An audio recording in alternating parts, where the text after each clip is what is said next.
बहुत ही प्यारे विद्यार्थियों, ਅੱਜ ਦੀ ਇਸ ਵੀਡੀਓ ਦੇ ਵਿੱਚ ਮੈਂ ਤੁਹਾਡੇ ਨਾਲ ਇੱਕ ਬਹੁਤ ਹੀ ਮਹੱਤਵਪੂਰਨ ਵਿਸ਼ੇ ਦੇ ਉੱਤੇ ਗੱਲ ਕਰਨ ਲਈ ਹਾਜ਼ਰ ਹੋਇਆ। ਜਿਵੇਂ ਕਿ ਤੁਸੀਂ ਜਾਣਦੇ ਹੋ ਕਿ ਗਿਆਨ ਦਾ ਜਿਹੜਾ ਪਸਾਰ ਹੈ, ਨੌਲੇਜ ਇਜ਼ ਮਲਟੀਪਲਾਈਂਗ ਮੈਨੀ ਫੋਲਡਸ, ਔਰ ਜਿਸ ਤਰੀਕੇ ਦੇ ਨਾਲ ਗਿਆਨ ਵਿੱਚ ਵਾਧਾ ਹੋ ਰਿਹਾ ਹੈ, ਉਸੇ ਤਰ੍ਹਾਂ ਜਿਸ ਤਰ੍ਹਾਂ ਜ਼ਿੰਦਗੀ ਬਹੁਤ ਤੇਜ਼ ਰਫ਼ਤਾਰੀ ਦੇ ਨਾਲ ਚੱਲ ਰਹੀ ਹੈ, ਉਸ ਦੇ ਨਾਲ ਸਾਨੂੰ ਵੀ ਚਾਹੀਦਾ ਹੈ ਕਿ ਅਸੀਂ ਆਪਣੇ ਅੰਦਰ ਉਹ ਸਕਿੱਲਸ ਜਿਹੜੀਆਂ ਪੈਦਾ ਕਰੀਏ ਜੋ ਇੱਕ ਜੌਬ ਦੇ ਲਈ ਬਹੁਤ ਵੱਡੀ ਰਿਕੁਆਇਰਮੈਂਟ ਬਣ ਸਕਦੀ ਹੈ। ਚਾਹੇ ਅਸੀਂ ਵਣਜ ਦੇ ਵਿਦਿਆਰਥੀ ਹਾਂ, ਚਾਹੇ ਅਸੀਂ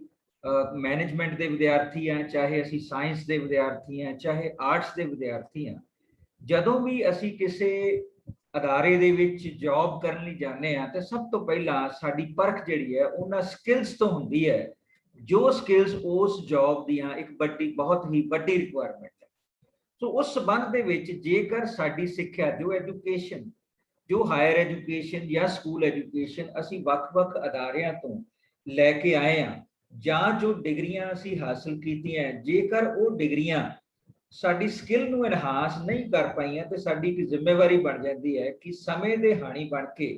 ਅਸੀਂ ਉਹਨਾਂ ਸਕਿੱਲਸ ਨੂੰ ਆਪਣੇ ਅੰਦਰ ਇੰਬਾਈਬ ਕਰਨ ਦੀ ਕੋਸ਼ਿਸ਼ ਕਰੀਏ ਔਰ ਕੁਝ ਹੋਰ ਐਡੀਸ਼ਨਲ ਕੋਰਸਿਸ ਜਿਹੜੇ ਹੈ ਉਹ ਜ਼ਰੂਰ ਕਰੀਏ ਤਾਂ ਕਿ ਅਸੀਂ ਆਪਣੇ ਆਪ ਨੂੰ ਉਹਨਾਂ ਜੌਬ ਰਿਕੁਆਇਰਮੈਂਟ ਦੇ ਅਕੋਰਡਿੰਗਲੀ ਢਾਲ ਸਕੀਏ। ਸੋ ਅੱਜ ਮੈਂ ਜਿਸ ਵਿਸ਼ੇ ਦੇ ਉੱਤੇ ਤੁਹਾਡੇ ਨਾਲ ਗੱਲ ਕਰਨੀ ਚਾਹੁੰਦਾ ਉਹ ਹੈ ਆਰਟੀਫਿਸ਼ੀਅਲ ਇੰਟੈਲੀਜੈਂਸ। ਸੋ ਅੱਜ ਕੰਪਿਊਟਰ ਦਾ ਜ਼ਮਾਨਾ ਹੈ ਔਰ ਅਸੀਂ ਗੱਲ ਕਰ ਰਹੇ ਹਾਂ ਕਿ ਰੋਬੋਟਿਕ ਸਿਸਟਮ ਆ ਰਿਹਾ ਹੈ, ਬਹੁਤ ਸਾਰੀਆਂ ਕੰਮ ਜਿਹੜੇ ਸਾਡੇ ਜ਼ਿੰਦਗੀ ਦੀ ਰੋਜ਼ਮਰਾ ਦੇ ਹੈ ਉਹ ਹੁਣ ਮਸ਼ੀਨਾਂ ਦੇ ਰਾਹੀਂ ਹੋਣ ਲੱਗ ਪਏ ਹੈ। ਔਰ ਆਰਟੀਫਿਸ਼ੀਅਲ ਇੰਟੈਲੀਜੈਂਸ ਕੀ ਹੈ, ਕਿਉਂਕਿ ਸਾਡੀ ਜਿਹੜੀ ਹਿਊਮਨ ਬੀਇੰਗ ਹੈ ਉਹਦੀ ਜਿਹੜੀ ਯਾਦ ਸ਼ਕਤੀ ਹੈ ਉਹ ਲਿਮਿਟਡ ਹੈ, ਕਈ ਵਾਰੀ ਅਸੀਂ ਉਸ ਨੂੰ ਪੂਰੀ ਤਰ੍ਹਾਂ ਵਰਤੋਂ ਨਹੀਂ ਕਰ ਪਾਉਂਦੇ, ਲੇਕਿਨ ਤੇਜ਼ੀ ਦੇ ਨਾਲ ਅਸੀਂ ਬਹੁਤ ਸਾਰੇ ਫੈਸਲੇ ਲੈਣੇ ਹੁੰਦੇ ਆ। ਚਾਹੇ ਅਸੀਂ ਕਿਸੇ ਵਪਾਰਕ ਅਦਾਰੇ ਦੇ ਵਿੱਚ ਕੰਮ ਕਰ ਰਹੇ ਹਾਂ, ਚਾਹੇ ਸੇਵਾ ਦੇ ਅਦਾਰੇ ਦੇ ਵਿੱਚ ਕੰਮ ਕਰ ਰਹੇ ਹਾਂ, ਚਾਹੇ ਅਸੀਂ ਆਪਣਾ ਵਪਾਰ ਕਰ ਰਹੇ ਹਾਂ, ਉਹਦੇ ਵਿੱਚ ਬਹੁਤ ਸਾਰੇ ਡਿਸੀਜਨਸ ਲੈਣ ਦੇ ਵਾਸਤੇ ਸਾਨੂੰ ਡਾਟਾ ਐਨਾਲਿਸਿਸ ਦੀ ਲੋੜ ਪੈਂਦੀ ਹੈ। ਸਾਨੂੰ ਬਹੁਤ ਸਾਰੇ ਕੰਮ ਅਜਿਹੇ ਹੈ ਜੋ ਅਸੀਂ ਮਸ਼ੀਨਾਂ ਦੀ ਵਰਤੋਂ ਰਾਹੀਂ ਅੱਜ ਦੇ ਜ਼ਮਾਨੇ ਦੇ ਵਿੱਚ ਆਰਟੀਫਿਸ਼ੀਅਲ ਇੰਟੈਲੀਜੈਂਸ ਦੇ ਰਾਹੀਂ ਅਸੀਂ ਉਹਨਾਂ ਨੂੰ ਕਰਨਾ ਚਾਹੁੰਦੇ ਹਾਂ ਜਾਂ ਉਹਦਾ ਲਾਭ ਉਠਾਉਣਾ ਚਾਹੁੰਦੇ ਹਾਂ। ਹੁਣ ਸਾਡੇ ਸਾਹਮਣੇ ਸਵਾਲ ਇਹ ਉੱਠਦਾ ਹੈ ਕਿ ਆਰਟੀਫਿਸ਼ੀਅਲ ਇੰਟੈਲੀਜੈਂਸ ਦਰਅਸਲ ਹੈ ਕੀ? ਆਰਟੀਫਿਸ਼ੀਅਲ ਇੰਟੈਲੀਜੈਂਸ, ਜੇ ਮੈਂ ਅੰਗਰੇਜ਼ੀ ਭਾਸ਼ਾ ਦੇ ਵਿੱਚ ਇਸ ਦੀ ਡੈਫੀਨੇਸ਼ਨ ਨੂੰ ਤੁਹਾਡੇ ਸਾਹਮਣੇ ਰੱਖਾਂ ਤਾਂ ਕੀ ਹੈ ਕਿ artificial intelligence refers to the simulation of human intelligence in machines that are programmed to think like human and mimic their actions. So ਇਹ ਜਿਹੜੀ term ਹੈ, this term may be also applied to any machine that exhibit traits associated with human mind such as learning and problem solving. So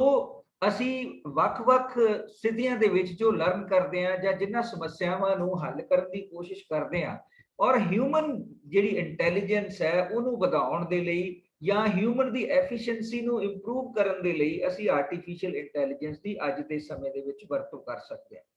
So basically the ideal characteristics of artificial intelligence is the ability to rationalize and take action that have the best chance of achieving a specific goal.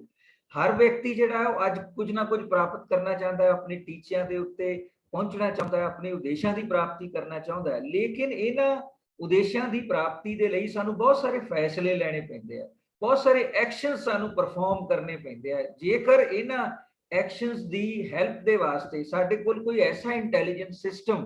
ਜਿਹੜਾ human intelligence ਨੂੰ simulate ਕਰੇ ਔਰ ਸਾਨੂੰ ਫੈਸਲੇ ਲੈਣ ਦੇ ਵਿੱਚ ਸਾਡੇ ਲਈ ਸਹਾਈ ਹੋਵੇ ਤਾਂ ਉਸ ਨੂੰ ਅਸੀਂ ਆਰਟੀਫਿਸ਼ੀਅਲ ਇੰਟੈਲੀਜੈਂਸ ਕਹਿ ਸਕਦੇ ਹਾਂ, ਜਿਹਦੇ ਵਿੱਚ ਅਸੀਂ ਕੰਪਿਊਟਰ ਦੀ ਵਰਤੋਂ ਕਰਦੇ ਹਾਂ, ਵੱਖ-ਵੱਖ ਪ੍ਰੋਗਰਾਮਾਂ ਦੀ ਵਰਤੋਂ ਕਰਦੇ ਹਾਂ ਔਰ ਆਪਣੇ ਆਪ ਨੂੰ ਕੰਪਿਊਟਰ ਦੇ ਨਾਲ ਢਾਲ ਕੇ ਉਹ ਸਕਿੱਲਸ ਪੈਦਾ ਕਰਕੇ ਅਸੀਂ ਇਹਦੀ ਵਰਤੋਂ ਜਿਹੜੀ ਹੈ ਵੱਖ-ਵੱਖ ਪ੍ਰੋਗਰਾਮਸ ਦੇ ਰਾਹੀਂ, ਕੰਪਿਊਟਰ ਪ੍ਰੋਗਰਾਮਸ ਦੇ ਰਾਹੀਂ ਆਟੋਮੈਟਿਕਲੀ ਲਰਨ ਕਰਦੇ ਹਾਂ ਔਰ ਅਡੈਪਟ ਕਰਦੇ ਹਾਂ ਨਵਾਂ ਡਾਟਾ, ਜਿਹੜਾ ਕਿ ਸਾਨੂੰ ਹਿਊਮਨ ਲਰਨਿੰਗ ਦੇ ਵਿੱਚ ਬਹੁਤ ਜ਼ਿਆਦਾ ਸਹਾਈ ਹੁੰਦਾ ਹੈ, ਬਹੁਤ ਸਾਰੇ ਫੈਸਲੇ ਲੈਣ ਦੇ ਵਿੱਚ ਸਾਡੀ ਮਦਦ ਕਰਦਾ। ਸੋ ਇਸ ਸੰਬੰਧੀ ਮੈਂ ਅੱਜ ਇਸ ਕਰਕੇ ਤੁਹਾਡੇ ਨਾਲ ਜੁੜਿਆ ਔਰ ਤੁਹਾਡੇ ਨਾਲ ਇਹ ਗੱਲਬਾਤ ਇਸ ਕਰਕੇ ਕਰ ਰਿਹਾ ਕਿਉਂਕਿ ਮੈਂ ਚਾਹੁੰਦਾ ਕਿ ਜੇਕਰ ਤੁਸੀਂ ਬੀਕਾਮ ਦੇ ਵਿਦਿਆਰਥੀ ਹੋ, ਜੇਕਰ ਤੁਸੀਂ ਐਮਕਾਮ ਦੇ ਵਿਦਿਆਰਥੀ ਹੋ ਜਾਂ ਐਮਬੀਏ ਦੇ ਵਿਦਿਆਰਥੀ ਹੋ ਜਾਂ ਸਧਾਰਨ ਬੀਏ ਕੀਤੀ ਹੈ ਜਾਂ ਬੀਐਸਸੀ ਕਰ ਰਹੇ ਹੋ ਤਾਂ ਆਪਣੇ ਆਪ ਨੂੰ ਆਰਟੀਫਿਸ਼ੀਅਲ ਇੰਟੈਲੀਜੈਂਸ ਦੇ ਸਰਟੀਫਿਕੇਟ ਪ੍ਰੋਗਰਾਮ ਦੇ ਨਾਲ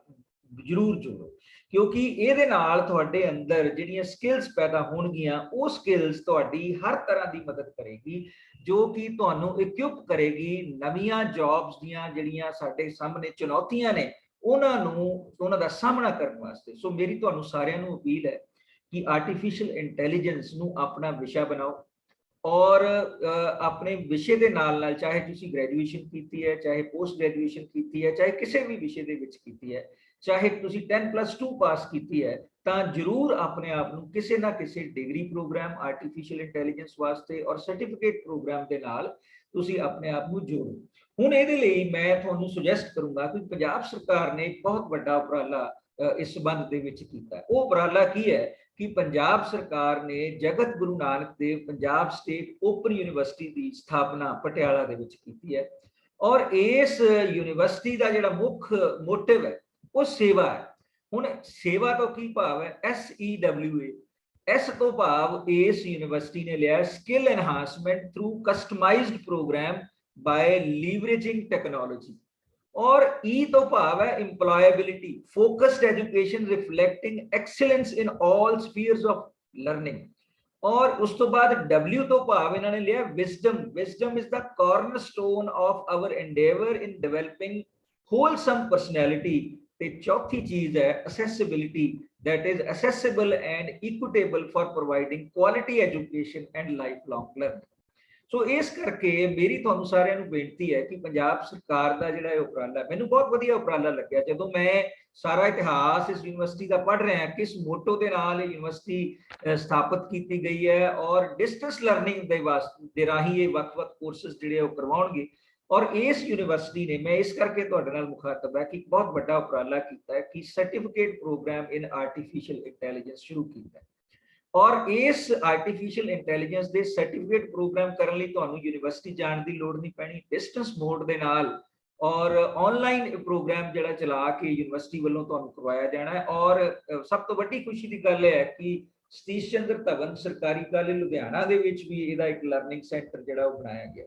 सो आपां बिना समा गवाए, क्योंकि आर्टिफिशियल इंटैलीजेंस का जमाना है, जे असीं पिछे रह गए, जे असीं अपनियां डिग्रियां नूं नाल दी नाल कंपिटेंट नहीं बनाया, अपने अंदर स्किल पैदा करके, तो शायद असी बहुत दूर चले जावांगे, असी बहुत ज्यादा खुंझ जावांगे। सो खुंझिए ना। सो मेरी तुहानू सारिਆਂ ਨੂੰ अपील है, मेरे सारे विद्यार्थियों ਨੂੰ, चाहे वो M.Com कर चुके हैं, चाहे M.Com कर रहे हैं, या MBA कर रहे हैं, या MBA कर चुके हैं, या ग्रेजुएशन की पढ़ाई कर रहे हैं, वो नाल भी ये प्रोग्राम जिहड़ा certificate programme in artificial intelligence Jagat Guru Nanak Dev Punjab state open University तो कर सकते हैं।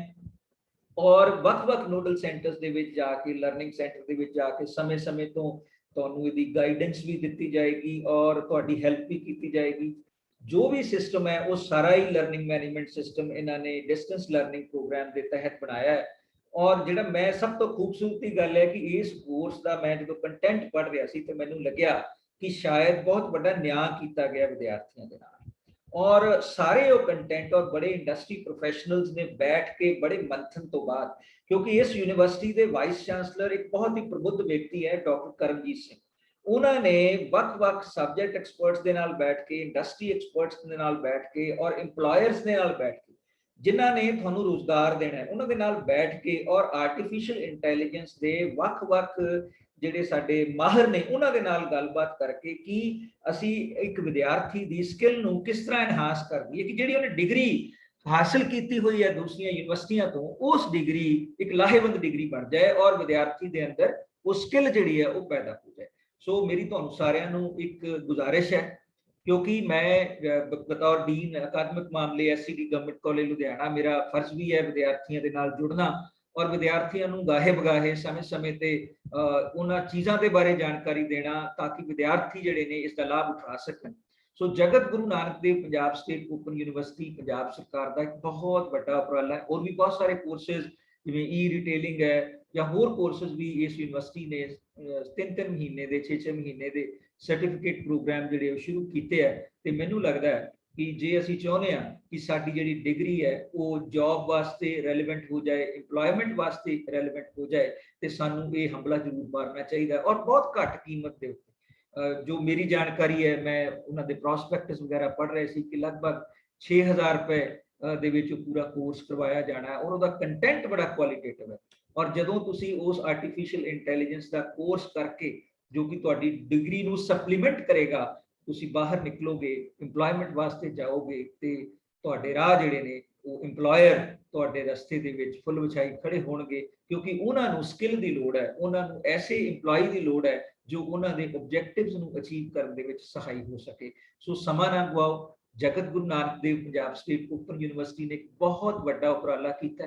ਔਰ ਖੂਬਸੂਰਤ ਉਪਰਾਲਾ ਕੀਤਾ ਔਰ ਉਹਨਾਂ ਦੀ ਦਾਖਲਾ ਲੈਣ ਵਾਸਤੇ ਸਾਨੂੰ ਯੂਨੀਵਰਸਿਟੀ ਵੀ ਨਹੀਂ ਜਾਣਾ ਪੈਣਾ। ਪਟਿਆਲਾ ਇੱਕ ਖੂਬਸੂਰਤ ਸ਼ਹਿਰ ਹੈ, ਤੁਸੀਂ ਜਾਣਾ ਚਾਹੋ ਤੁਹਾਡਾ ਬਹੁਤ ਬਹੁਤ ਸਵਾਗਤ ਹੋਏਗਾ ਉੱਥੇ ਵੀ। ਲੇਕਿਨ ਉਹਨਾਂ ਨੇ ਇੱਕ ਉਪਰਾਲਾ ਕੀਤਾ ਔਰ ਇੱਕ ਵੈਬਸਾਈਟ, ਡਾਇਨਾਮਿਕ ਵੈਬਸਾਈਟ ਜਿਹੜੀ ਉਹ ਬਣਾਈ ਹੈ, ਉਹ ਹੈ psou.ac.in। ਇਸ ਯੂਨੀਵਰਸਿਟੀ ਦੀ ਇਸ ਵੈਬਸਾਈਟ ਤੇ ਮੈਂ ਦੁਬਾਰਾ ਰਿਪੀਟ ਕਰ ਦਿੰਦਾ, psou.ac.in ਤੇ ਜਾ ਕੇ ਤੁਸੀਂ ਇਸ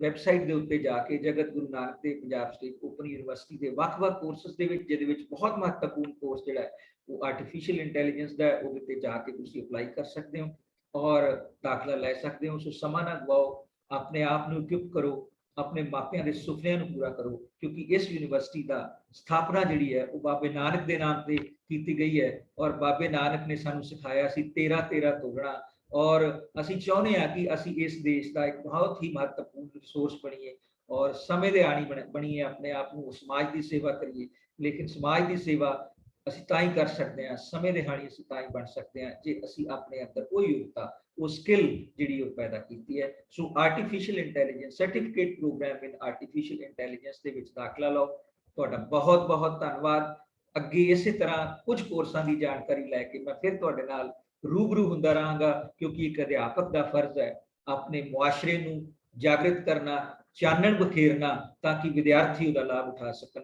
ਬਹੁਤ ਬਹੁਤ ਧੰਨਵਾਦ।